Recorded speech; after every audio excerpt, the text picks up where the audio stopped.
Everybody, welcome back to an episode of The Why, presented by All American Roof Pros and All American Heart Studios. Today, I'm sitting down with someone that I think he's going to start hearing about this dude, because I could just tell the way he's a mover and shaker and what he's already doing, that he's an awesome guy in the industry, somebody that I'm proud to call a friend at this point in life. And more importantly, I think he's a fantastic dad and husband. Today, Mr. Ben Haraway is sitting in this seat for that episode, so we should spend some knowledge of it. Ben, why don't you give me your elevator pitch? I'll just meet you on the street. Tell me who you are. Yeah, so thanks for having me first. Absolutely, man. Yeah, my name's Ben Haraway.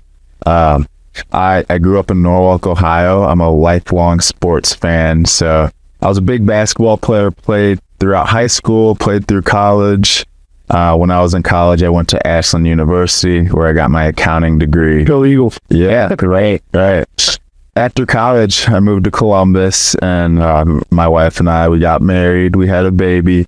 I did the whole accounting thing for about 6 years, cranking out tax returns, working for individuals and corporations.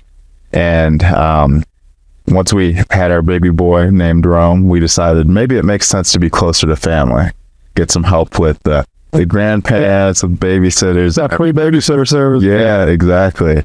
So we decided to make the move back up to Monroeville, which is my wife's hometown, and then had a little bit of a pivot when it came to my career. So I told you I worked in tax, and I really enjoyed tax, but the one thing I was missing is I felt like I wasn't making as big of a difference in people's lives as I could be.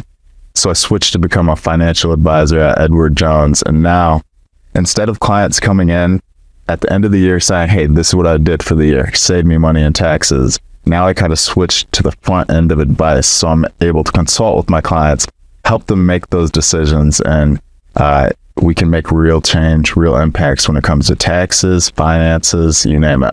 Do you think that tax background plays a, like, I always like to think about like what led me to where I am, and like how God puts us in positions where we're supposed to be. You think that was like something for you? Do you feel like that makes you a better financial advisor, being tax guy? Absolutely. So much of financial advice has to do with taxes, right? And me being a CPA, I have that background. I can speak the language of CPAs. So I love to consult with my clients and with their CPAs as well, so we can come up with the best strategy that's not only just going to make them money, but it's going to save them money as well. It's awesome, man. Yeah. And so you said something in there with the basketball career. Mm-hmm. I'm a wrestler, so we don't like each other by trade. Naturally. But no, so assuming basketball was a massive part of your life for a good bit, probably relatively speaking, I damn near 20 years. What was that how was that transition for you from athlete to just layman, if you will? Yeah, that's a great question. I think some athletes might have had a harder transition than me. From a little kid, ever since I was a little kid, my parents really instilled in me that sports, basketball in particular, was a means to an end. It taught me a lot of life lessons that is transferable to my career. So I kind of always played basketball with the end in mind. Basketball's taught me a lot of things about work ethic, discipline, being a good teammate, things like that. So by the time I finished my college career, I was already ready to start my next phase of my life and starting being a professional and helping people, impacting their lives. No, that's a real blessing, man, because like I talk to so many athletes or former athletes, I would say, and just in a day-to-day world. I'm not singling anybody on the podcast or anything like that, but they lose their identity, right? Because their entire identity was, I'm this great athlete, and like that's fine. It can be a piece of you, but it's a what? Yes. Yeah, because like you said, a lot of people, that was their identity. But one thing for me is like, I do miss thinking back and thinking like, yes, I was a great basketball player. We were fortunate enough to win the state championship. Oh, no kidding. Yeah, and I was like 1,000-point scorer in high school and college. So sometimes I think back and it's like, I miss having that one thing that I was really, really good at. So that motivates me to be the best that I can in the financial advising space now. Well, that's a good point, because like either life happens to you or for you, right? And like if you dwell on the fact of I didn't do enough, or I didn't do this, I didn't do that, Well, you go, hey, I learned a lesson here that now I'm able to take forward and become a better dad, a better husband, a better financial planner, whatever those things are. There's so much more value in them. Yes. Yeah. And then also just thinking back on my career, like, not saying that I have any regrets, but I definitely think back to what other things I could have done a little bit more, or if I could have worked a little bit harder at this or this area, or been more strategic about what skills I was developing, right? So now I'm applying that to my financial advising, and it's like, okay, now that I'm in it, let's start thinking about those things, like take a step back and from the day-to-day grind and the day-to-day work, and focus on the areas that I can to improve myself. Absolutely. So, yeah, I got a question for you. This one, I can get a little deep already. So you got a son. And what are your viewpoints on how you're going to navigate? Because he's young. He's about the same age as my daughter, right? They're about 18 months apart. Yeah, like he's like 16 months and he has 18 months, something like that. So I thought a lot of thought about this because I wasn't a great athlete, but like I really enjoyed sports and all that good stuff. And I coached wrestling for a long time. My wife, she's in the horse business, so like we're high level at things that they can be good at in young age. Yeah. Right? If that makes sense. And even in entrepreneurship, you can be an entrepreneur. Well, boy, Yeah. there's plenty of opportunity. Yeah. And how have you and your wife thought about how you're going to, and maybe you haven't had this conversation, maybe this is the first time I'm bringing it up, but how have you guys talked about like how you're going to help him pursue sports? Like, what's your strategic plan for sports when he gets in enough? Because he's probably going to be a good athlete down there, and I'm sure your life wasn't a slouch. Yeah. So I gotta hype up my wife here. She was a very good volleyball player in the day. They made a state tournament run to the Final Four, so I got to give her. Give her tops, absolutely. But yeah, it's a good question. It's something we talk about a lot because as a parent, we want to see them succeed in everything they do, and we both know that we've learned so much and we've gained so many experiences from being good at sports that are transferable. So we're like, okay, how do we approach this? Because you see it's different for everyone. Some parents are very strict and they treat it like it's a job from day one, and they're really hard on their kids. Some parents are the opposite, where they're like, sports are fun, but never take them too seriously. If you want to practice, sure. But we're kind of somewhere in the middle. I think we want to get them involved in sports as soon as possible, but the beginning of their lives, we want to make it as fun as possible, right? We can do things to improve their skill set by just having fun. It doesn't I don't think we have to be super intense from the beginning, but then as they get older, I think we're going to have conversations with them and just talk about work ethic and what it can do for you. And it's fine if you choose that you don't want to work super hard at sports, that's okay. But I think they just need to understand, hey, if you want to get to the next level or step your game up, this is what's going to be required. And we can kind of flip the switch or slowly turn it on where we start to take it a little bit more seriously. Yeah, that's a good point. My wife and I have had, like I said, similar conversations. Like, we want to fuel their passion, but I also want to put out their flame. Yes, that's huge. You know, that's like the principle in our head is like, if, like I said, my wife's a umpteenth time national champion in the Arabian horse world, which will be world renowned, accolade, all this crap. Like, she is a stud. And same thing, giving my wife a flower. You're welcome, baby. That is the key. Actually, that in that same breath, like, yeah, my daughter's probably going to be interested in horses. It's just, and my wife still works at the horse farm. My daughter goes there a couple days a week. Like, it's going to happen, right? But when it does, we're not pushing for her to be, like, I'm not going to say, all right, now you're just a horse person. Yeah. I don't want my child's entire identity to be enveloped in something that can be temporary. Right. You know? And obviously with horses, like, you continue to go, it's a little bit easier to be a pro, if you will. But given her that, she's gonna come home and tell me, I hope she doesn't, so she wants to play soccer. Mm-hmm. And like, that's very temporary, more than likely. Yeah. What is it? 1% of college athletes make the Division I level, or 0.5% or something crazy. It's something very small. It's very minute, right? At a rule level, because we go to the conversation at D2, where you played, it's kind of that middle ground where you still probably had to pay $100 to go play there, but maybe we're giving you some good money to go play there. Yes, yeah. versus like D3. I remember getting invites from like Trinity University, and they're like, oh yeah, you can go play football, but it's $40,000 a year. I'm like, I don't really want to play football that bad. And y'all never seen me play. I don't have any apes out here. I'm a freaking lines like that. When does this make sense, right? But D1, obviously, that's when we're talking full rides or, you know, the potential to make it to the next level. Like some guys get out of D2, but very seldom. Right. Very seldom. It's a lot. And usually he was a jackass and didn't have his grades in line and all that good. Like there was a story behind it, right? But deeper than that, if you put our childhood, like, all right, let me ask you this. This was my next piece of this question. Did you play AAU basketball? Yes, I did. Yep. What were feelings towards that for your kids? So, I definitely want them to participate in some kind of travel sports.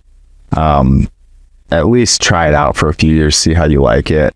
But I personally didn't love AAU because, I don't know. I felt like it was a lot of players out for themselves and trying to score a bunch of points. I think it's me versus team. And that just didn't fit my play style because I was a pass first point guard, right? I was very team oriented. I didn't care about how many points I scored. So like in that AAU environment, I just, I don't have the best emotions when I think back on it, right? Yeah, and that's something that, you know, I guess I thought that a lot about. I never participated in travel sports. My younger brothers did though. And that's what I talk about, like extinguishing the flame a little bit sometimes. Like it didn't happen for you, right? You were still passionate about basketball, didn't do that. It maybe not did what you were expecting it to, right? Like you were expecting it to get you to the next level. But also I would make the argument that like if a kid wants to do it, it shouldn't, like travel ball shouldn't be, we're talking about the baseball parents. Like those are the guys that are like, oh, I'm not knocking if your kid's in travel ball, like go for it if that's how you want to spend your entire summer, right? But I think that there's more to life, right? Like you should have your kids a little bit more cultured. Yeah. You know, if you're dependent on your entire summer and you're dumping, you know, the course of kid's life, you probably dump an extra $150 grand, $200 later into that stuff. Oh, expensive. Yeah, and you could have taken them and seen the world for that money. Mm-hmm. Right? You could have taken them on a coolest vacation ever and made them experience real culture, or, you know, went and done something different with that money. And once again, this is America. I love America. Do that with your money. That's what you want to do with it. But like, look at the reality of it. And even the people who are like involved at the high level of these organizations, they tell you like this is a money grab for the most part. I'm not saying, hey, use that. I just know that's the closest comparison. Yes, and there is something to say about like there are great things about competing against the best of the best. Absolutely. At times, the best of the best, they're playing in those travel leagues, but it's not the only path to do. No. And like you said earlier, like extinguishing the flame, I think there's such a fine line between raising them to love the sport and then raising them to hate the sport. And that's my number one thing. I don't want my kids to hate sports in general. And like towards the end of my career, I did feel very burnt out from basketball.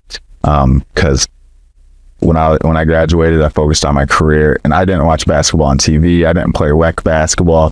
And everyone was checked out. Yeah, everyone was so surprised to hear that.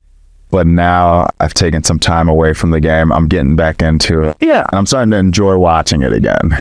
My flame wasn't completely off, right? Yeah. But there's such a fine line. And like, when you're in a situation, and that's, I guess, when it's different, right? Where you got a kid, he's super passionate about it. Like, this is all he wants to do. I'm sure at that age, your parents saw that, right? They're like, this is all this kid talks about. He's out there shooting hoop all the time. Like, we got to get him involved in something different. Absolutely. But also keep the pulse on that child and have there's so much, like, even our little kids right now, they're so emotionally intelligent. Yeah. They will tell you, like, I guess my goal as a dad is I want my kids to be able to approach me about things and know that I'm not going to get mad. I don't care what it is. Yeah. Okay. But to me, money is an object. It's a vehicle. Let me put it that way. So if I go spend 10 grand on a horse and she decides to go on a horse somewhere, I'm like, okay, that's fine. Like, not going to be, I don't want to ever feel like she's going to upset me because she let's feel like she's letting me down. Right? And there's so many parents that are more invested in the sport than the kid is, that they don't realize that they are extinguishing that flame instead of cultivating it and having real conversations and saying, hey, you know, what's going on? Are we happy with what we're doing? Is this I don't even know if a lot of parents are having those conversations. And you probably saw that a lot. Maybe not so much, like I said, for you, because once again, you have passion, you were excelling at a high rate, like you're playing on good teams, you're having fun. You know, I didn't take it to the college level for that flame to start to get extinguished. That had nothing to do with your parents. Your parents did great. Yeah. I'm not knocking them at all. But you probably saw kids that they didn't want to be there. Mom and dad are more excited for them to go out and play this game than they are, you know, and that's where you have to be careful. And that's good. Nobody wrote this shit. Nobody wrote the book on parent. Like, I talk about it all the time. My mother-in-law, didn't they send you home with a book on how to play? I mean, what are you talking? They're like, hey, you want to change your diaper? Watch this video on don't smother your kid when they're crying too much. And like, good luck. But like, there's not a book. Right.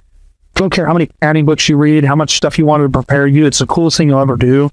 But like, you got the right mindset. Like, I want my kids to be involved in sports, or even if there's something bigger than themselves, right? Yeah. Something that's a team aspect. Right. Yeah. And I can already tell you're a great dad because you're very intentional about how you're raising your child. So you're thinking about the right things, thinking about their feelings, and you realize that they are emotionally intelligent. They're watching how you're reacting to certain things, and whether they realize it or not, they're going to it might get ingrained into them, like seeing how you're reacting to everything. Well, and if you don't believe me, just in case I haven't hit it hard enough, being vulnerable here, I am bad with my phone, as most Americans are. And guess what my kid what made me realize it is like Lainey wanted my phone. And I was like, oh shit. Like, this is a problem because she should not want to be invested in my phone. Or does your kid want to watch a lot of TV? That's probably an indicator, a leading indicator that you're watching too much TV. Like, you'll find out your bad habits from your kids even at 18 months old. And that's crazy, you know? But the more, like you said, the intentionality as parents that we can have, that we can correct. Yeah. Because, you know, one of my favorite quotes of all time is, we are who our daughters will marry and who our sons will become. For men, like, if you don't realize that and you're not living your life in the way that you would want your son to live his life or your daughter to have her significant other, which I think almost hits a little harder. Mm-hmm. Yeah. Like, what are you doing? Are you treating their mom right? Are you doing what you're supposed to be doing as a provider? Are you loving and caring, but also a disciplinarian? You know, all these things that, once again, we're just, like, we think about it, all the crap that we have in our life, like, we learn from our parents. Even that. Whether we realize it or not. Yes. And I'm becoming my dad it's funny, my grandpa has passed, but like, my dad is becoming my grandpa and I am becoming it is the wild, like, I'll say dumb shit all the time. Like, my dad used to, we took a vacation there. I'm talking a lot and I apologize. We took a vacation to Topsail Island when I was a kid, and I remember him saying every time we went back to this hotel, all day in Express. And I called myself, I should believe that I just said something. I'm like, well, what is wrong with me? But and grandpa used to make up the most random stuff. Now my dad's doing that. I'm like, man, it's just a circle of life, baby. Yeah, it's funny how it happens.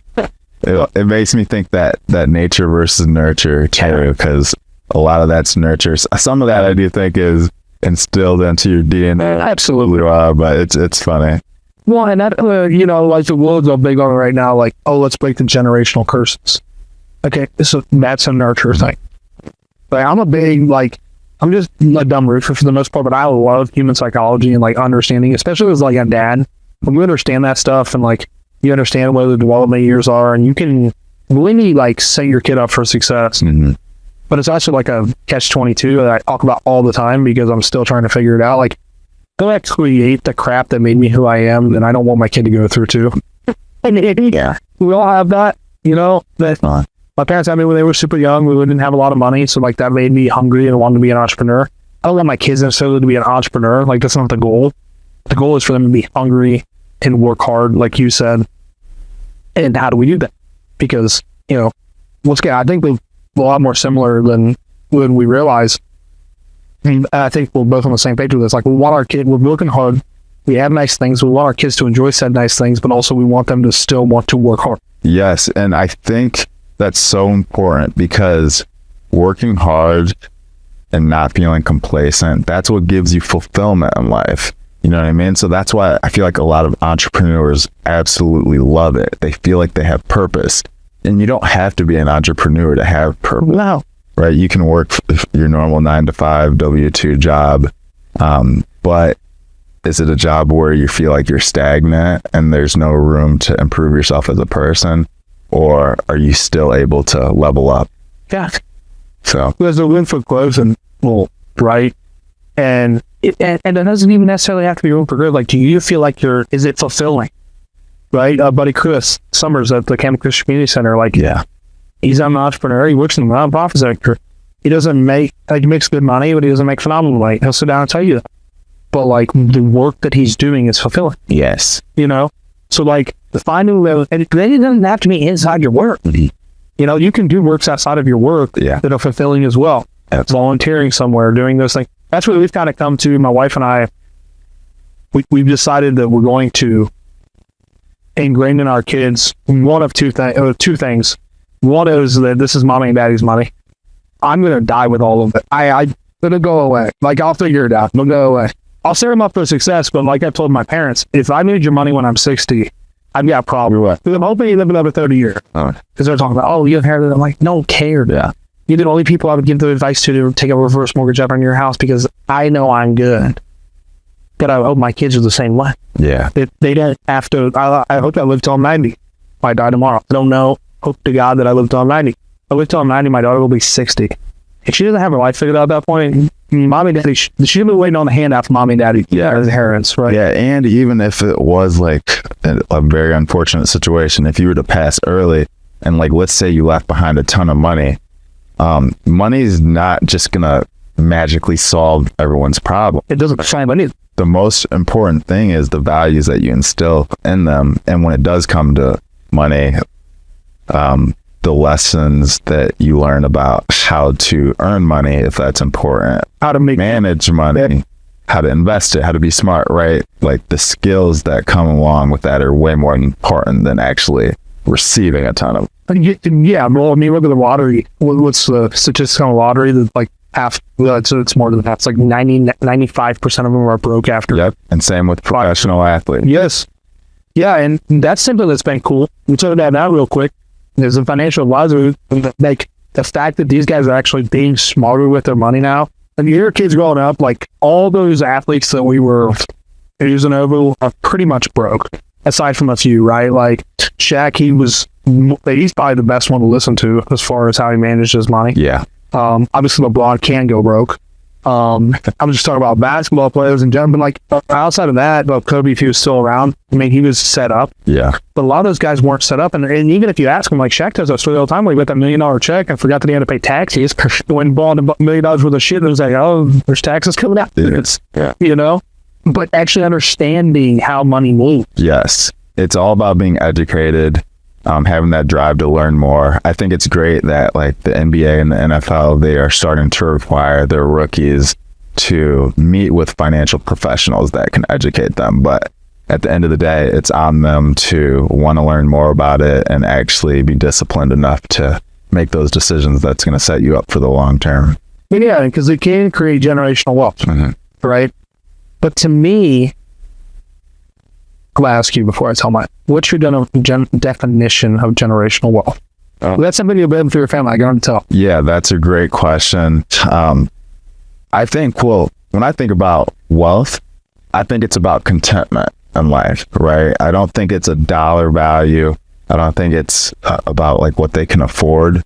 But I think if they are able to have enough and have a career that's sustainable for them to live a happy lifestyle, give them their basic necessities, right? I think that's what it's about for me. Yeah.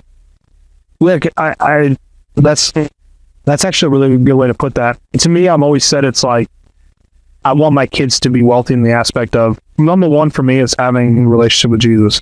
That's my first thing that I want out of my kids. And the second, I want them to be able to go and work for the means of what they want, right? They don't need to have lofty goals. If my daughter decides she wants to work at McDonald's, be the best burger flipper that's ever been. Yeah, absolutely. That's all I want. And that to me as well. Like, because God can strip all this building we're standing in, all of my stuff, he can flip it out of there. He can. He will. He's done it numerous times to numerous people. Stories upon stories upon stories. But what he can't take away is in between here. But I think instilling that into our kids is what real wealth is. Yeah.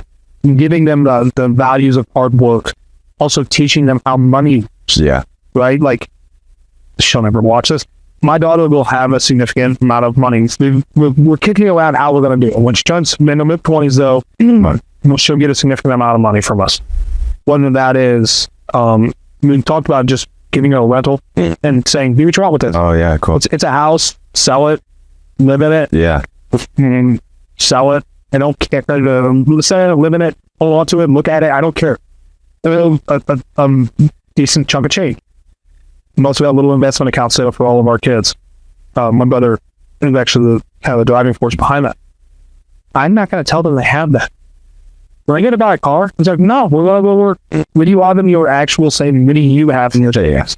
Not what I'd have set aside for you. What do you have in your savings? And yeah, I'm sure her mother and I will help her out. We want her to be in a nice car and we, all that good stuff. I can understand the conversations, but I think that like having and making sure that they're set up, not like a trust fund, Yeah. right? But just making sure like, all right, are they working? Are they working in a career that's fulfilling?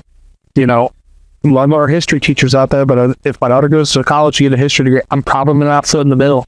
I'm just going to be honest. Like, I love history as much as the next dad, but the way YouTube is nowadays, like, I think there's more value in that than there is a history degree, personally. Yeah, it's interesting. It's been about librarians, and when the last time you set foot in a library? But like, is she going into something that's real? Yeah. Right? Like you said, with me is some. Right. I think I talk about being intentional for a lot of things, but like when it comes to like choosing a career, I think you just want to be intentional about what you're choosing. I'm not saying don't go into things that aren't going to make you a lot of money, right? Being intentional about choosing, hey, is this career going to be very fulfilling for me? Or if your goal is to make a lot of money, then am I being smart about choosing the right major to end up at the right career, like doing the right thing for you? I think that's something AU is good at. Mm-hmm. I, not to like completely boast on Ashton University, but I've dogged on a lot of universities and a lot of podcasts here lately, so we want to give kudos where they're due. I think AU does a good job of, one, putting out programs that are actually beneficial to the world. Like, they don't have a lot of, I've never been to a graduation, but from what I can tell, they put out a lot of business majors, right? And they had, from what I understand, I didn't attend there, they're putting out, their teachers in the classroom are actually business people, right? So they're not teaching things that they don't. Yeah. Which I guess is the benefit of a private institution. Yeah. When it comes down to it. The nursing program is massive. We need nurses. I don't want my open heart surgeon to be watching a YouTube video before he comes in to work on me, right? So I'm all about that. But they're not pushing like the stuff that's not to say that we don't need those people, right? Mm. But they're not pushing things that aren't real world applications. Yeah. Yeah. Right? You may take a class, like I talk about all the time. My favorite class in college was an anthropology class. Oh, yeah. I don't want to be a fucking anthropologist. And it was cool. Yeah. It was interesting to me, right? And the teacher was awesome. But that's one thing I think that AU does really well with that a lot of institutions don't. Mm. Like when I was watching Maggie's graduation, our marketing girl on the other side of the wall, she graduated from college this spring. They had so many kids that were graduating with like an art history degree. And I'm like, we can only know so much about art history. Like, not to say that doesn't provide culture for us and all that good stuff, but like 200 kids out of a small, well, it's a D1 unit, it's Finley. No. But 200 kids out of the university, they can't, what am I going to do with that? I feel bad for the kid because they're misled. Yeah. That's where I get frustrated with our higher education system more than anything. Because they all be with your passion. Okay. Find something that fits in your passion, but also provides a career. It takes more than just passion, right? And like I said earlier, if you are passionate and it's going to be fulfilling to you as a person, then yeah, that's great, right? But I just feel like so many people, like, they just choose a degree in college and they switch a million times because they're just kind of flying by the seat of their pants, right? I just think you just need to be intentional about it and think long term. Yeah. And this, for some people, college isn't the answer. No, right? There are a lot of folks it's not anymore. Yeah. There's a massive deficit in the trades today. Massive. Not saying we don't need guys like you. I think financial planning is a fantastic role in the world. But I guess where that comes back to is like, I think as parents, we really have to have real conversations with our kids. when my daughter comes home, she's like, Daddy, I want to be an underwater basket weaver. I'm like, well, that's great. But how much does that pay? Yeah. Are you going to be able to support yourself? Because I'm not paying for you forever. I'll pay for you till you're in your mid-20s and you're married off. I'm not paying for you for, Yeah. And that's where you really have to take a look at that. And the other thing, too, is like, I think being intentional about not saying that college is the only way you get. Yeah. Let them know. Lee Noby's a fantastic resource we have. Yeah. It's Definitely. probably one of the best joint vocational schools in the state. Like, it was phenomenal. And it serves 3 counties. Is that right? They're on Erie, Sandusky, I think. But that's where it was like, okay, you go explore, and it doesn't cost me a dime. It doesn't cost you anything but a little bit of time outside of class rate. That's like the ultimate chef's kiss, if you will. Yeah, getting that hands-on experience. Yes. Find out what you don't like before I'd rather even find out what you don't like than tell me what you do.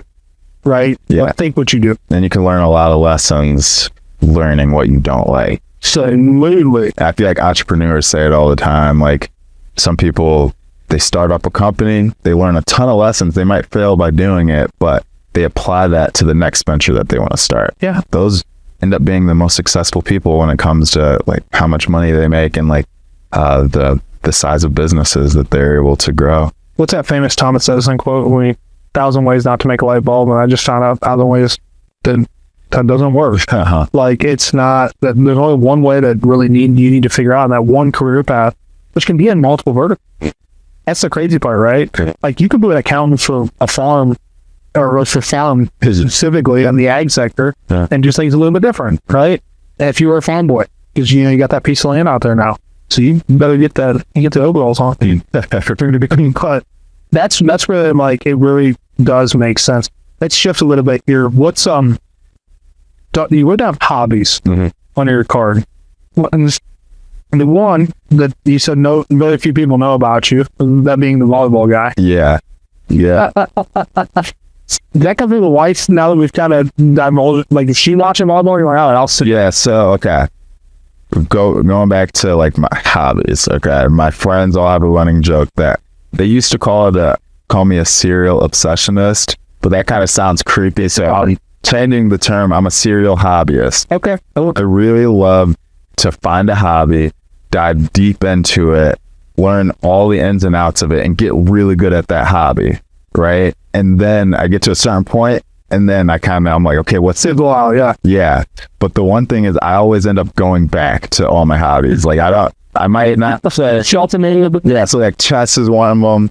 So I might not play chess for a year, but a year later, somebody will probably say something to me about chess. I'll watch a YouTube video, and the next thing you know, that's my free, with all my free time. So that's kind of a little bit about me and my hobbies. Right now, I got into volleyball, especially watching volleyball, because my wife, sorry about that. You're good, man. My wife, she started coaching middle school volleyball, 7th grade team. So after practice every day, she's like talking about the players, talking about the lineups and stuff. So I'm like, okay, if we're going to do this, I got to be all out. So I'm going on ChatGPT, learning the ins and outs and the strategy behind it. I'm helping her build lineups at night and everything. Some people call it a Libra when I really get fancy. Yeah, I'm not French, so but now it's funny because every night we come home, we eat dinner, we talk about volleyball, talk about like different form or different coaching strategies, and then once we put Rome to bed, we hop on and turn on college volleyball. We watch that until we go to sleep. It's like 10 hours, dude. So that's the hobby I'm on right now, and not a lot of my friends know about that one yet because it just started like these last couple of months. That's hilarious. So you need to coach Charlie on volleyball? Yeah, so I'm thinking about, I don't know if I want to start a JO team or if I want to be a head coach for a high school team. No, I'm just kidding. I don't think I want to go that far, but I did think about it. Yeah. The reason why I'm probably never going to go that route is because if I'm going to do it, it's going to take a lot of time. You can't do it half-assed. Yeah, I see Monroeville's coach, Kendra Snook, and she's not just involved in developing her high school team, her high school players, right? She's working on the whole program from 5th grade, 6th grade, 7th grade up, and that takes a lot of a commitment. So it's like, do I want to spend that much time, or do I want to spend more time with my family? That's why I had to give up wrestling, dude. But yeah, I was doing up at junior high, just overseeing it a little bit. I was freaking running Pee Wee practices. Like, it was my entire week for working with wrestlers, and like, it was fun. They got it all super fulfilling. It's awesome. Yeah, kudos to the coaches out there, man. Yeah. It's like, at a high level program, like, there's so much involvement at every level. You're just trying to develop that next kid. You also, the good coaches are out there looking for that diamond in the rough. That kid that's, the rookie right now, but he may turn into a stud. Yeah. And giving intentionality to every single kid, not just your studs. Yeah. Helping out your kids that are a little, I'll let them get it, but we're just going to try, Well, those coaches deserve a ton of praise, because they give up a lot of time that they're committing to other people's kids. Yeah, and I think I made like $5 an hour. That's at the end of it. By the time it was all, we might have averaged out my actual time commitment versus what I got paid. Yeah. But you don't do it for that, right? Yeah. So there were some other hobbies. Yeah, so I talked about volleyball. I talked about chess a little bit. Ping pong was a big one. Okay. I played a ton of that. Poker. I love to play poker. Very analytical brain, huh? Yes, yeah, because like I am analytical, so I'm very strategic about like the strategy games. Yeah. So real quick to talk about what led me to chess. So I started off with poker because it's just kind of a rush. Like, Yeah. we could be playing for $5, but it's not. Like, it all is the same to me. But just learning that inside baseball about like what the professional poker players are thinking about, because a lot of people think it's a game of luck, and it's a great game because you can get lucky. So you can be a bad player and you can have good days. Yeah, you get that watch out of your ass. Yes, Son, here you are. exactly. But what really frustrated me is I did all this research, and I would walk away losing to some guy who just started playing that day, right? So I'm like, that just really frustrated me. So I said, I wonder if there needs to be some kind of game out there where there's zero luck. It's our strategy. Yeah. Right. So I was doing some research, and they're like, duh, chess, that is that game. So that's what led me to chess. But the thing about chess is you realize that there's a ton of really good chess players out there, people who commit their life to chess. So then it's like, oh, okay, I'm getting whooped by these guys. So it's funny. So sometimes I go back to the poker, and I'm like, with poker, you need to make sure the level you're playing at is your level. Yeah, one step better than the people you're playing against. Like, if I'm trying to do all these high level things that the professionals are doing, that might go way over somebody's head who They have no idea. Yeah. Yeah. So that's my thing on chess and poker. And then there's tons of other ones like pickleball. I was getting into that this past summer. They put a pickleball courts in everywhere. Yes. Yeah. That ping pong, right? I've never actually played it. But Well, like, I don't know if this is a good comparison, but to me it feels like it's the in between ping pong and tennis. Okay. Because tennis, you have to be very mobile. It takes a lot of sprinting around. So that older generation of people who used to play tennis, like, they just can't move as well. So naturally they pick up pickleball. And that's where it's really cool. I love all sports where everyone can compete against each other. Absolutely. So like, I'm a big golfer too. So like, That's my obsession. oh yeah. Oh, we're gonna have to talk about that. But with pickleball, I love it because people who are older and who aren't mobile can be way better than a younger guy who doesn't have good technique, or they don't understand the strategy of like thinking back and forth, right? So Yeah, no, that makes sense. And I've seen the courts and I've watched people play it. It looked like ping pong to me with big paddles. Like, that's what it looks like. But it does make sense because, like I said, smaller court, and there can be a lot of tennis courts into pickleball courts now. And it's making them hybrid. Yeah, so I'm interested to see what the future is going to look like. I don't think tennis is going anywhere, but I do think pickleball might get up there with tennis in terms of popularity. Yeah, I don't think we're going to see it at you might, I guess. I'm bringing flag football to the Olympics. Oh, yeah. So, maybe. But yeah, golf, man, that's the one that, like, so hard to explain to somebody that doesn't want to golf. You know what I mean? That's the hard one. Because either you want to or you don't. I think there's kind of no in between. Right. And I feel like it's such a high barrier to entry because of the cost, but also how difficult it is. It's such to get started. We just played, we were down for my brother's bachelor party. We played for the Gaylord in Nashville. And the Opryland golf course. Anyways, whatever the hell was.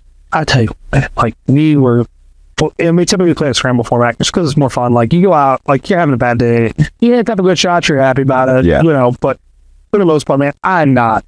Nobody's paying. I'm paying golf. But you're originally going to play for money. You know, we're 3v3 scramble format. We're originally going to play for money. We rolled to that place. We're like, nope, it's not. Like, and I tell you, but that's the thing. Like, you're out there in nature. And like, yeah, the clubs are expensive, the rounds expensive, like all these things are expensive, but also to me, I'm not a woods guy. I'm not gonna go out in the woods and say, I can't. Yeah. Brain doesn't work that way.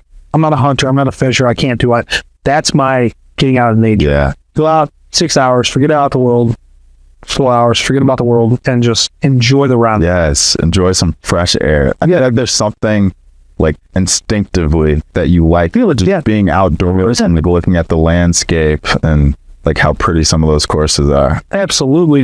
And that's the thing is like, that's the crazy part too. Even the same course can be different because they'll move the tees, they'll move the pin.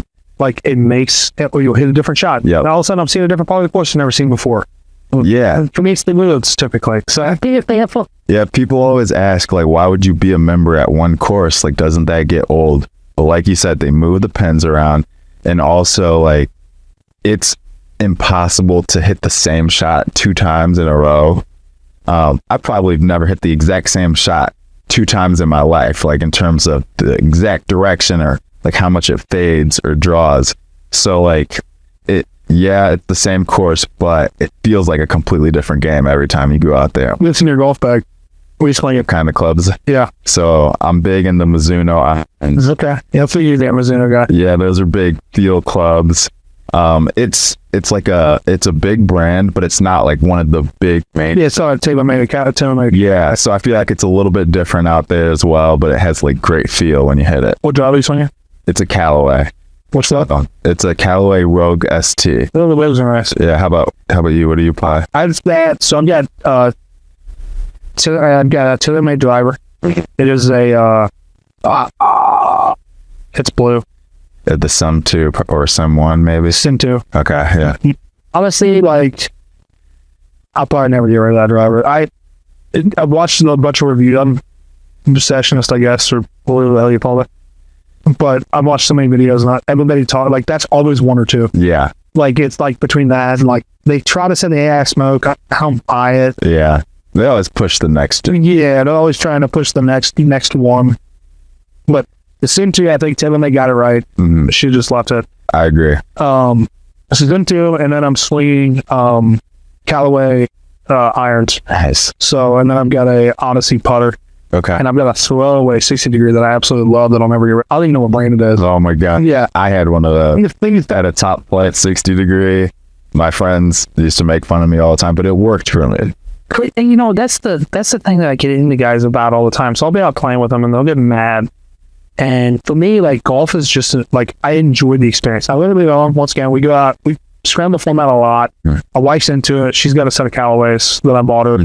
I didn't want to go cheap. I'm like, we're going to do this. We're going to do it, you know? Yeah. That guys would be like, oh, I just need to. I'm like, Bo, you know, $1,000 driver's not going to fix your $5 swing. Like, I have a couple of buddies that play with the Amazon clubs, like literally like off of Amazon knockoffs, and they swing just fine. Like they get that piss out of the ball stuff, and like that you can't.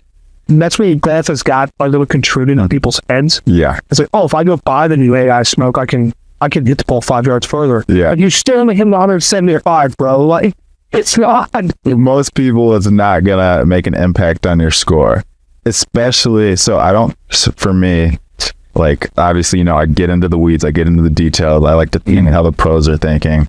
I don't think the club matters, but what I do think will make an impact, especially when you're at the point where you're able to hit greens. So I feel like if you're breaking 100, that's when it starts to become more important to get fitted Yeah, but that's different blades. Yeah, you don't need to buy new clubs, but like I feel like the most important thing is the shaft. Yeah, so you don't have to spend a ton of money to get a new shaft. You can recap your heads and you'll be fine. Iron should last for like the other crazy stat that I heard the other day about golf is like the average golf, like 90% of golfers never hit the ball over two. Yeah. I'm like, dude, everyone I play with it. But if you think about it, like the average golfer probably doesn't hit it that often. Right. That's right. I go out and play 30, 40 rounds a year at I guess with the league now. I'm probably playing closer to 60. Cool. And I'm still not a great golfer. I don't even know what my true handicap is. I guess I'm probably like a plus teen somewhere. Yeah. Somewhere in there, realistically.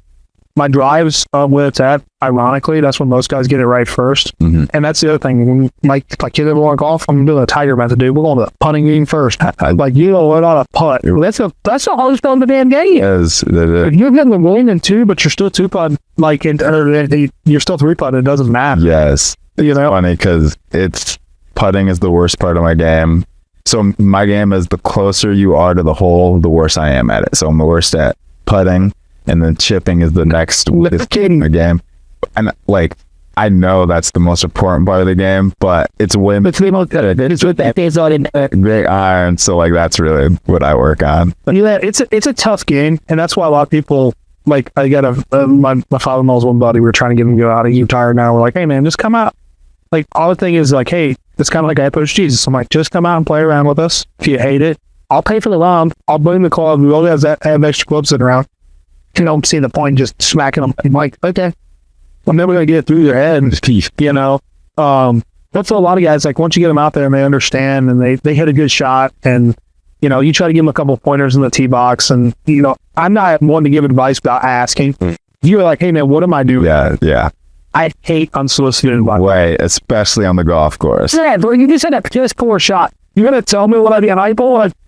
So no, it's like, I know what I did wrong. It's just hard to actually do it. The execution is harder. Yeah, and I tell guys all the time too, like with clubs, I'm not even fitted. I probably should get fit. Like, that's one of my, I've got some side goals that are attached to it, but like also at the same time, I'm comfortable in my, like, get comfortable in your club. Yeah, get used to hitting them. Yeah, but if you fit them for 3 months, you're just not getting comfortable with them. If you play, let's say, once every 2 weeks, you just now start to get comfortable with them, and then you're going to switch them out because you're about jackass. Because all you dude, shut up. Like, you're not. Or they'll try to tell me, well, I need logos because I'm taller. I'm like, that's bullshit. Yeah. You're not Shaq. He's just doing better. And for new people, get them out there. Let them play in a scramble where their bad shots don't matter. Get them on the driving range too, because like they're going to hit a lot of just really bad shots. Yes. I don't care how good you are at sports. I don't care how athletic you are. You're going to hit a bunch of terrible shots. So get them on the driving range. Once they hit a couple and that look good, they're like, yeah, okay, I get. Yeah. Well, they just start to find it. And then guess what? You're on the course and nothing really work. That's just off. And they're like, you think you have everything figured out. The worst part is when you're halfway through a round and you're playing the round of your life, and all of a sudden it just all falls apart. You have no idea that's how I feel. Like, I didn't do like, I'm thinking about the exact same things I was thinking about when I shot my career best, but it's just not working. It just not work. Nick at the pose. Yeah. Yeah, you brought that up about, like, you never hit the same shot twice. There's a crazy thing. They had a robot hit the same exact shot, and they hit like 1,000 times, and I don't think it ever once hit the exact, like, I don't know about, like, the mechanics are all the same. Yeah. Like, if you think that you're gonna somehow correct your, like, you're not that good. Right. Like, if you rolled, you'd have your tour card, and even those guys have bad dicks. Yes. Like, look at the, maybe you're starting a Ryder Cup, but like, I am like still obsessed. Like, that's what we watch on the weekends. That's what I'm all about. But it's one of those things, man, like finding something like that for anybody, I think is just so valuable, you know, especially as dads. But like, for me, I'm thinking about the coolness of, like, when our daughter gets to come out with me, or like for you, I'm so sure you think about, like, you know, when Rome gets to come out with you, like, you're able to go out there on the course and just share that with them, you know. And I used to get to my dad every week, and we were literally last in the league. We're not good. We're not good together. It was part of the problem. On top of that is a R3, and I don't live here, so most of these guys are playing this thing 6 times a week. Those are all members. Yeah. And like, he did help me with a short game though. I said, look, if you want to play the short game, get in a freaking par 3 league. Absolutely. Because like, what better time than if you're hitting 90 yard off the tee box to figure out your chipping game. Yeah. You know? But yeah, I can talk about golf for literally, we can do 5 podcasts. Yeah, I thought You'll still keep going, dude. Like, and you know, it's timeless. That's what I'm like, talking about bettering the play. Yeah, you can play forever. Yeah. I love it. And my wife can go out with you and she can hit from the reds. My wife drives good enough. Usually we're playing her ball anyway. So I'm like, we'll bring my ringer in. If it's 200 yards out of a ladies box, you know, but yeah. When it really clicked for me is when I was on vacation one year and I was like, Audra, can we please go out and just play one round of golf? You can ride with me in the cart. And there was like an elderly couple that we got paired with, and they were both playing, and they're like, yeah, we play. I can't remember if they said every day or if it's like a couple days a week, but I was like, that's gold. That's a thing. So my wife was starting to get into it a little bit, but then we had to roam, so she's kind of. Yeah, that's pretty much what happened with Tori. She was just starting to get like a little serious about it, like not at the level that I never expect my wife to get. You know, like I said, I play freaking at least twice a week for some. I don't expect that, but like she just started like, okay, can we go out? Can we go out?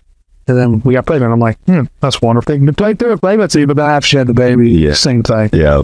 When we get our like, I tell you what, man, that is like the most family friendly activity you can do. Yeah, if you're at the right place. Yeah, if you're at the right course. Well, and go through a later tee time. Yeah. You can go a little slower. Yeah. You know, we stuck Laney in the middle of the cart, and like I got pictures of it. I almost sick it. I gave it my driver and a tee and a golf ball, and I was like, "Oh, Shepherd golf, so we can use this as a little bit like that." I'm thinking of dumb shit like that. But it is so family friendly because, like, it's like you said, it's so level playing field. No matter if you're 5 or 99, like you can go out and play, and like the peace that you feel or the sense of accomplishment when you do have a good shot, like, and I don't know. Golf is a weird thing for me, man. Like, it just, the older I get, the more emotional I get about things. And like, for me, it's an emotional thing. Like you said, watch that old couple go out there, hearing the stories about when they shot their career best, like when you get paired with a random dude, or just the camaraderie. Like, we can actually put our phone down and just have a conversation with 2 random people, or even up like you're best friends with somebody you just met. Yeah. Spend 4 hours with them on the golf course. You have common ground starting off, right? You're out here to play. Yeah. You know? That's right. And it's a cool thing. I think everybody needs to find something like that for themselves. You know what I mean? Yeah. What was the hardest thing in your life so far? The hardest thing? Oh gosh, that's a good question. The hardest thing. Man, I'm gonna think about that one. Well, do you have something in mind for you that might spark something? No, I've got a laundry list. I guess most recent for me was when we were having our daughter. My wife went in, she was 6 centimeters dilated. It's like, they're like, this is going to be a fast thing. It ended up taking, like, she was born the next day. And, like, at the end of that, like, they lost my daughter's heartbeat. Oh my gosh. So, like, nothing happened, but like they had the belly monitor. Yeah. Right. They did a little thing, this is called sub-Q, and they put it on her head to check her heartbeat because she was down the birth canal so they could reach. Yeah. And for me, it was a good test. I don't know, man, since I've had with where I've gotten my walk with faith, things aren't as we had clarity more like, because the doctor came in and said, hey, we really just need to do a C-section at this point. Like, the baby's not coming down. Like, it's just probably our best bet. I'm like, yeah. My wife started freaking out. I'm like, hey, man, and we have like a little bit of time, discuss it, pray on it, see what happens. So, yeah, you know, prayer's obvious. Hey, God, tell me what I need to do here. What's the safest route for everybody? And he come back at, this was at 10, came back at 11, and that's when all this happened, like the loss of the heart rate and all that good stuff, and bad stuff. And at that moment, I'm like, hey, I hear it. Just give me the papers. Like, I'll sign it, right? Whatever you need to sign, yeah, I'll sign it. Like, if there's no, at this point, I want my wife safe and I want my daughter safe. Like, that's all you want as a human in that moment. Like, nothing else matters. Mm-hmm. As a man. And he goes, look, baby's coming. I'm like, so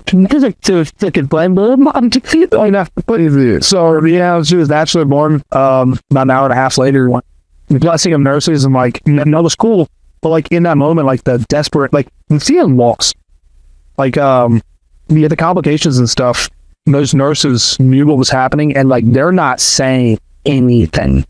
They're just doing a thing. They're going around. And like, even after she was born, my wife had a little bit of bleeding and stuff. And like, that was like, he's not saying anything. I'm like, all right, bro, like, baby's good. Baby's crying now. I'm worried about my wife. I know they got her, but now I'm focused on her. And like, that, I guess, was hard. But also, like, it was so rewarding and fulfilling at the same time. But like, the helplessness is what made it hard. Yeah. I couldn't do shit. Right. I'm the protector of my family. Yeah, that's what I was thinking. Like, especially when it comes to your kids, like, that's our job to protect. And like, sometimes there's nothing you can do. So yeah, that it's hard that you had to go through that.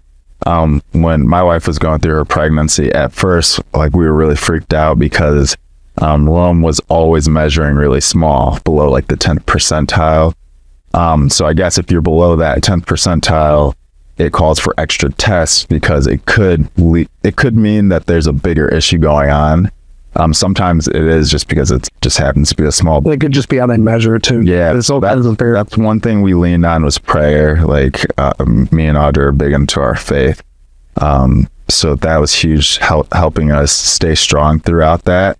Everything ended up being completely fine. Like even up to like the 36-week ultrasound, he was still measuring small, but he was still growing like he should. So they ended up concluding that he just must be a small baby. So like that was like, we're obviously blessed for that. But then another, like a hard moment in my life was when I was going through college. My uncle passed away from MS, and like we knew he got diagnosed with MS like a couple years before, but we didn't realize it was like that serious and like that they could get worse that quickly. And then like when he died, like it was unexpected. Like no one was really expecting it to happen anytime soon. So that was a hard time. And again, that was just a moment where we leaned on God and more prayer to help us get through this and help us stay strong through these times. Yeah, it's crazy that peace, it's attached to faith, you know? Yeah, because I think about like, I have no biological grandparents left. And like for me, there's a certain level of peace involved with that. You know, it sucks because they're not here, right? They didn't get to meet my daughter. Like that's hard. But the fact that you can lean on the Lord and go, you know what? And it's good. This is all part of your plan. Like my grandmother got my only living grandmother when we got pregnant. She got to find out that, you know, we were pregnant. Now she had Alzheimer's. So she got to find out about 15 times. But I looked at the silver lining and everything. I'm like, there's not a new time she died. But like that sucked, and like watching her fade and stuff. But like, there's hard things in life and they're just kind of happen, you know? Yeah. And it sucks. I'm sorry to hear about your uncle again. Like my MS is not a fun disease, and it kind of doesn't get as much as it used to, like the notoriety. Yeah. You know, and there's tons of them out there. You know, you look at folks off ALS or Alzheimer's or what, like, and they're just, yeah. You know? Yeah, and Alzheimer's is a big cause that we support at Edward Jones, because a lot of our demographic, like for our clients, are the older population, people who are retired. So we really support Alzheimer's because we've seen what's happened and how it's affected our clients' lives, like their kids. So that's why, like, it's really important for us to, when we're doing our financial planning, we're not just thinking about the investments and how much money they're going to make and saving money in taxes. Like, yes, that's a huge part of our job, but it's also, okay, let's plan for the long term. Financially, what can we do to be in a position to where we're protected if something like that ever happens? And then also, what can we do to keep our minds sharp?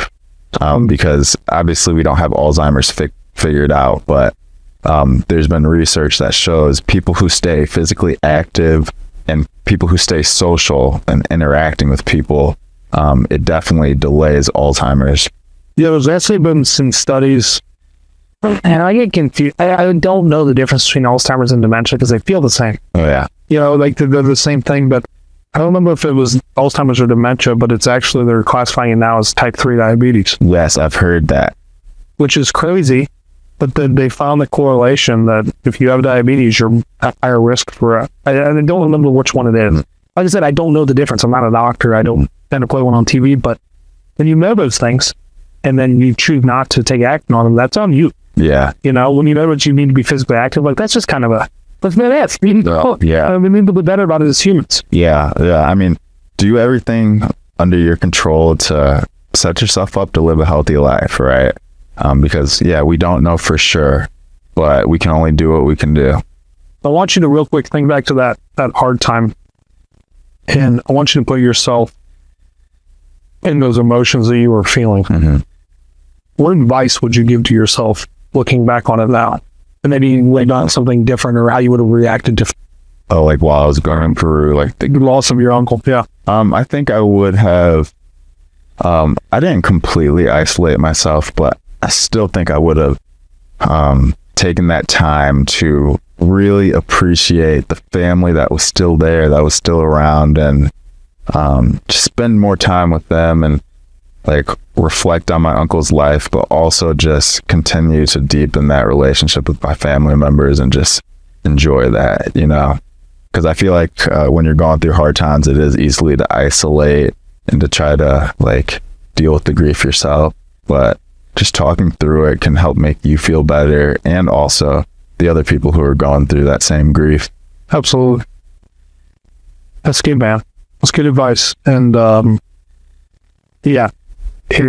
life's not easy. It sucks for all of us at different points of time, but it also can be as beautiful as you want it to be. Absolutely. You know? And I think you've got it figured out, man. You're a young man, and I'm proud to call you a friend. I just want to remind you of that. Yeah, thank you. Let's deep dive into the why. What's Ben's why today? Yeah, so the big why, I feel like I've always been a very motivated person to just be successful, but like now I find myself even more motivated now that I have a wife and a son and a baby girl on the way, because I just want the best for them. Cool dads are the best, dude, I'm telling you. Yeah. Like, the sons are clear. I'm not, they just kind of them, but like, I don't know, there's a special connection between dad and daughter, man. Yeah. So I do everything for them. I want them to have a great life. So I want to do what I can to raise Rome correctly and instill the values, great values in him. And a big goal of mine is, right now my wife is, she's not working. She's staying at home with Rome. And it's a huge goal of mine to keep it that way. Because she just loves spending every second that she can with Rome. And she gets so much enjoyment and fulfillment in being the person to teach them those values every single day and watch them grow. So like that has me busting my ass out there and making sure that I'm doing everything that I can to support my family. Absolutely, man. It's good stuff. Last couple minutes here, I'd always like to open up the floor.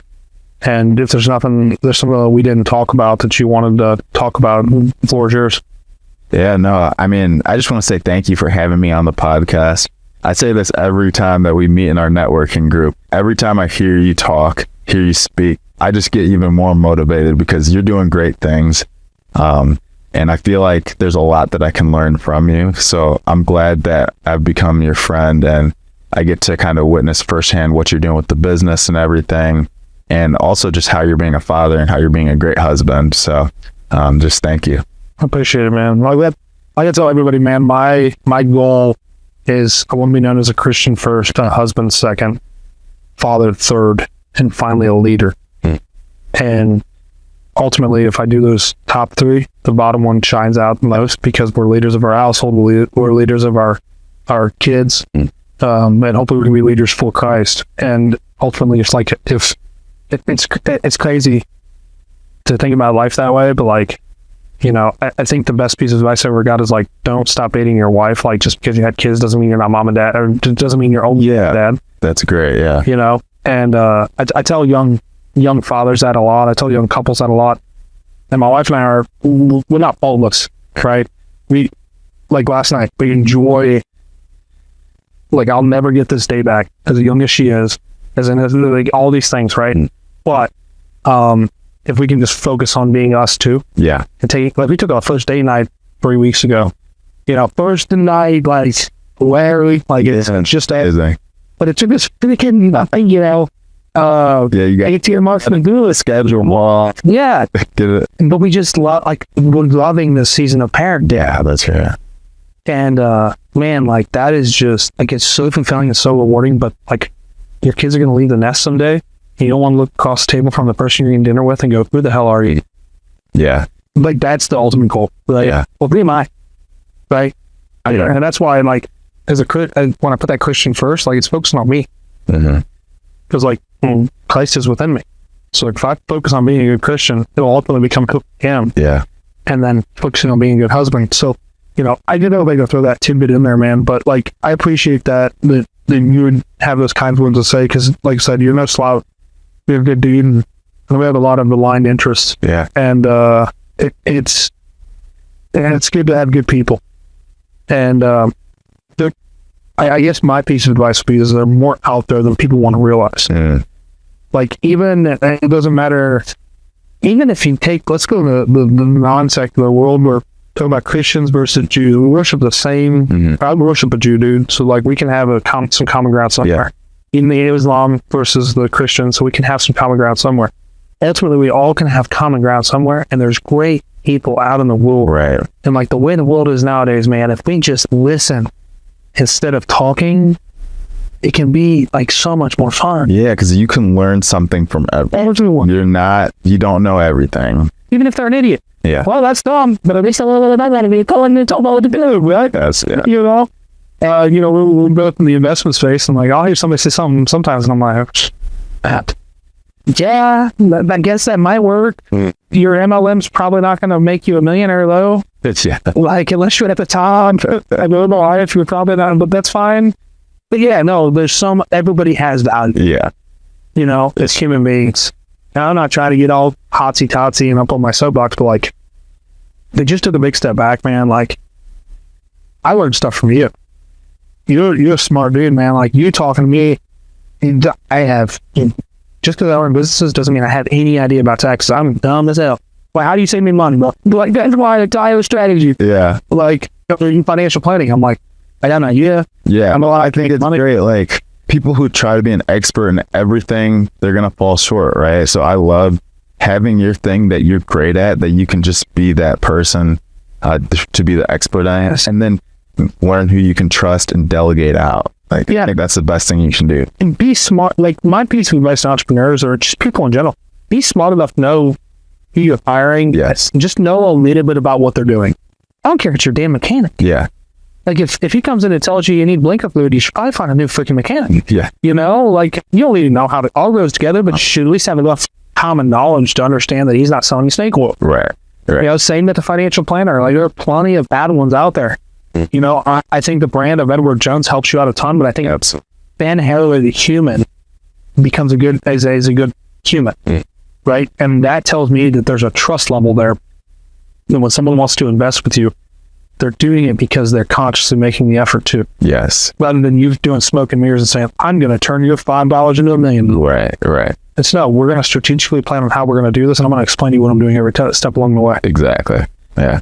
Help them feel informed. Yes. I'll understand where they're coming from, because you can't force your philosophy on everyone. It wouldn't make sense to do that. Everyone's different. They have a different risk tolerance. They have different goals that they're trying to accomplish. So I feel like what's important to me is tailoring my advice to what's going to make that person better and happier. Yes, absolutely, man. And I think deeper than that, you continuing to focus on being a good dad and husband is more important than anything, because the rest is a follow. Yep, that's where it starts. Yes. Yeah. If your home life's not right, I talk to my staff about this all the time. Like, if your home life isn't right, you're going to fail at work. Like, it's inevitable. You may be able to fake it for a while, but eventually it's going to spill over. Yeah. The dam will burst. Yep. And eventually because you've got to focus on that first. And I don't care if you're a single dude living at home, like, if that's not a good home life, you're, doing stuff you're not supposed to be doing, well, guess what? It's going to spill over into the rest of your life. That's right. And when you wonder why your life's a mess, the only person to blame is the person staring back at you. And, So, good stuff, man. Yeah. That's a good podcast. I feel like we can keep talking. Yeah. I apologize I haven't hard out. We could have ran this thing for 2 hours. You got the real estate investing. We can freaking go on. Oh, yeah. Strategically. Yeah. We'll get next up. But there's tons of stuff out there, man. And I just want to say thank you for coming on. I think we got some good stuff out here today. Yeah. Thanks for having me. I appreciate it. Absolutely. Well, that's a wrap for this episode, guys. I think if you didn't get any advice out of it, then we weren't listening, because Ben and I covered a lot of stuff, and he was a smart dude, man, and great dad, great husband, great individual, obviously great Christian. But hey, you don't have to be a Christian to sit across from me in this chair. I'll listen to you. But even with that, other than that, y'all, there's so much in here to unpack. And whether it's, you have kids that are getting ready to go into sports, or you're trying to be intentional with your young kids right now, or we're just talking about dealing with loss. That we covered so many things today, and I think there's so much value in what we talked about. More so Ben than me, smarter guy than I don't know. I couldn't be a CPA. But outside of that, we ask that, if you got some value out of it today, somebody that can hear this message, share it with them. It's only to get this thing out here, and I'm not pumping money into ads. We're not sponsored by anybody. This is our little garage band, and we appreciate y'all for taking the time to listen. But more than that, man, keep asking yourself, what's your why?